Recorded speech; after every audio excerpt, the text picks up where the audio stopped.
ఏంటి నొప్పి కలిగించే మాటలు, ఏంటి గాయపరిచే మాటలు అని బాధపడుతున్నారా? చాలా మంది విశ్వాసులకి ఇదే బాధ కదా. ఎంత మంచి చేయాలని ఆశపడుతున్నప్పటికీ నువ్వు తప్పు నువ్వు తప్పు నువ్వు తప్పు అని నేరారోపణ చేస్తున్నారు కదా.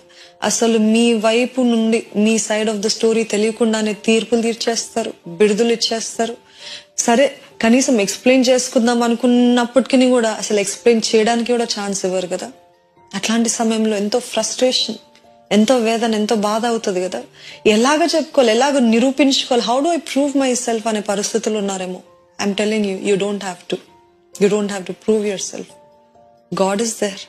అపవాదికి ఒక పేరుంది, అక్యూజర్ ఆఫ్ బ్రెథరన్ అని, అంటే నేరారోపణ చేసేవాడు. పద్దాక మీరు చేయనప్పటికీ కూడా చేస్తారు తప్పు తప్పు తప్పు అని నేరారోపణ చేస్తున్నారంటే అది వారు ఎవరి సంబంధో మీకే అర్థం అవ్వాలి.